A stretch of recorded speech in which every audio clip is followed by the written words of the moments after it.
सीखने की कोई उम्र नहीं होती। जो कहता है कि अभी हमारी उम्र हो चुकी है, अभी हमारी सीखने की उम्र नहीं है, वो ऐसा कह के अपनी मूर्खता का परिचय देता है। तुम जब तक सीख रहे हो तुम्हारे लोग इज्जत करेंगे। जब तुमने सीखना बंद कर दिया तो लोग तुम्हें मूर्ख समझेंगे। इसलिए हमेशा सीखते जाओ, सीखते जाओ, सीखते जाओ।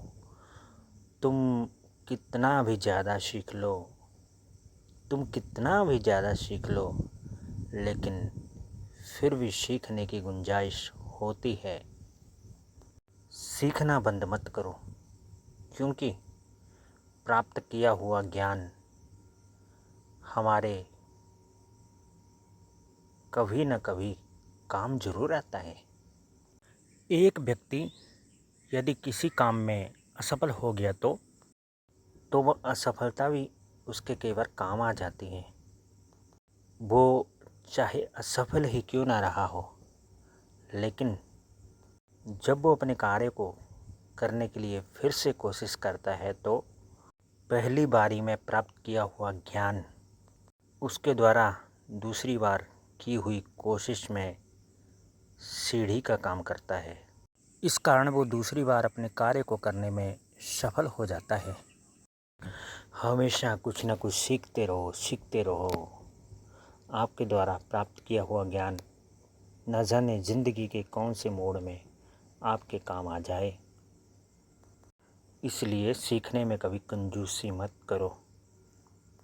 बच्चों से सीखो, बूढ़ों से सीखो, नौजवानों से सीखो, हर एक से कुछ न कुछ सीखो। इस ज़िंदगी को यूं ही मत गुजार दो। कुछ न कुछ सीख कर इस ज़िंदगी को पहले से बेहतर बना लो।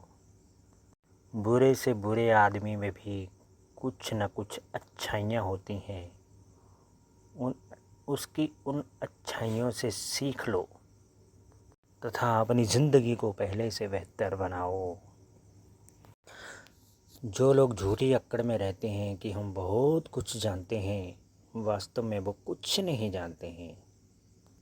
क्योंकि ज्ञान कभी अक्कड़ नहीं सिखाता है, ज्ञान तो विनम्रता सिखाता है। दूसरों को भी वही आदमी सिखा सकता है जो पहले खुद सीखता है। जो खुद नहीं सीख पाया वो दूसरों को क्या सिखाएगा। सीखने के लिए केवल किताबों के ही भरोसे मत रहो।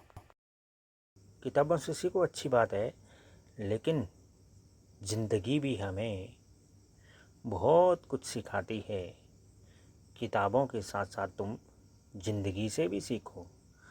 ज़िंदगी में मिलने वाली ठोकरों से सीखो। किताबों को पढ़ना अच्छी बात है, लेकिन किताबों में जो ज्ञान होता है उसको अपनी ज़िंदगी में भी अपनाओ। यदि तुम किताबी कीड़े ही बने रहोगे तो अच्छी बात नहीं है। किताबों में जो आपने पढ़ा उसे अपनी ज़िंदगी में अपनाओ, तभी तो आपकी ज़िंदगी बदलेगी। किताबों से सीखो, ज़िंदगी की ठोकरों से सीखो, अपनी गलतियों से सीखो। अपनी गलतियों से तो सीख लिया, लेकिन दूसरों की गलतियों से भी सीखो। और ज़रूरी नहीं कि तुम अपनी ही गलतियों से सीखते रहो। हर काम को तुम गलती कर कर के सीखोगे तो सीखने में तुम्हारी पूरी उम्र बीत जाएगी। इसलिए दूसरों की गलतियों से भी सीखो। सीखो कि दूसरे ने ये गलती की तो मैं उस गलती को नहीं दोहराऊंगा या दोहराऊंगी। जो सीख रहा है उसकी ज़िंदगी आसान होती जाती है। वो अपनी ज़िंदगी में आने वाली समस्याओं का समाधान कर लेता है, लेकिन जो कुछ नहीं सीखता है उसको छोटी सी समस्या भी पहाड़ की तरह लगती है और वो अपनी ज़िंदगी की छोटी छोटी समस्याओं का भी समाधान नहीं कर पाता है। यदि आपको किसी अच्छी चीज़ का ज्ञान है ना तो उसको साथ में लेके मत मर जाओ, उसको दूसरों को बताओ ताकि दूसरों का भी भला हो। दूसरों के भले में ही आपका भला छुपा हुआ है, इसलिए जितना हो सके दूसरों का भला करो। विद्यादान को महादान कहा गया है। विद्यादान करो। आपने कुछ अध्यापक देखे होंगे जो बिना पैसे के लालच के अपने विद्यार्थियों को पढ़ाते रहते हैं। जब स्कूलों में छुट्टी हो जाती ना तो भी वो पढ़ाते हैं, ज़्यादा समय लेके पढ़ाते हैं ताकि उनके विद्यार्थी परीक्षा में पास हो जाएं। वो विद्यादान करते हैं। हमारी राह में लगने वाली ठोकरें हमें गिराने के लिए नहीं आती हैं, हमें कुछ सिखाने के लिए आती हैं। वो अलग बात है कि कुछ लोग उनसे कुछ सीखते हैं, कुछ नहीं सीखते हैं। जो नहीं सीखते हैं वो फिर से ठोकर खाते हैं, फिर भी नहीं सीखते हैं तो फिर से ठोकर खाते हैं, फिर भी नहीं सीखते हैं तो फिर से ठोकर खाते हैं। उनको तब तक ठोकर लगती रहती है जब तक वो सीखे ना। इसलिए अच्छा होगा कि पहली ठोकर में ही तुम सीख जाओ। इससे आपको ये फ़ायदा होगा कि आपको बार बार ठोकर नहीं खानी पड़ेगी। यदि हमारे अंदर कोई कमी है तो उसे दूर करो। यदि हम उस कमी को दूर नहीं करेंगे तो फिर हमें फिर असफलता मिलेगी। इसलिए अच्छा यही होगा कि जल्द से जल्द अपनी कमियों को दूर कर दें ताकि आपको बार बार असफलता का मुख ना देखना पड़े। वीडियो के अंत में मैं यही कहूँगा कि जिंदा वही है जो हमेशा कुछ न कुछ सीख रहा है। जिंदा वही है जो हमेशा कुछ न कुछ सीख रहा है। जिसने सीखना बंद कर दिया वो जीते जी मर गया। आपको मरने से पहले नहीं मरना है, हमेशा कुछ न कुछ सीखकर अपने आप को जिंदा रखना है। वीडियो के अंत में मैं ये कहूँगा कि आपका जो भी इष्ट देव है, जिसको भी आप मानते हो, उनका प्रेम से नाम लें, उनको प्रेम से प्रणाम करें, उनके प्यार में खो जाएं।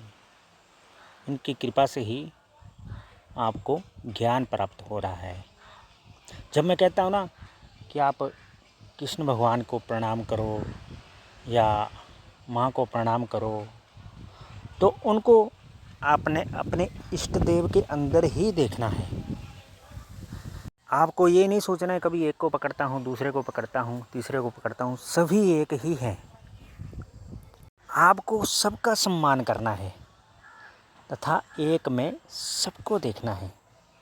जो आदमी शिव से प्यार कर रहा है, राम से घृणा कर रहा है, वो अज्ञानी आदमी ये नहीं समझता, ये नहीं जानता कि वो अनजाने में शिव से ही घृणा कर रहा है।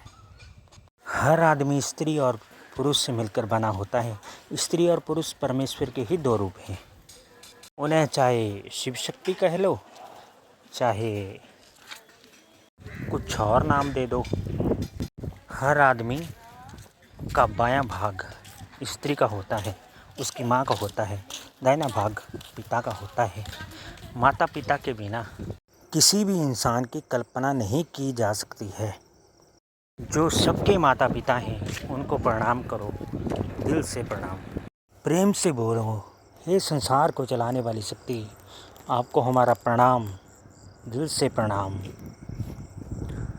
उस संसार को चलाने वाली शक्ति को प्यार से प्रणाम करें जो हमें ज्ञान दे रही है।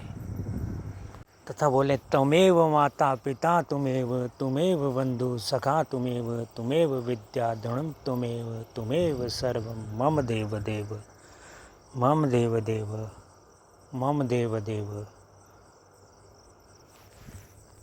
हे संसार को चलाने वाली शक्ति, आपकी कृपाएं सदा सदा के लिए इस पूरी दुनिया पे बनी रहे। आपको प्रेम सहित प्रणाम, आपको बारंबार प्रणाम, आपको प्रेम सहित प्रणाम प्रणाम प्रणाम प्रणाम।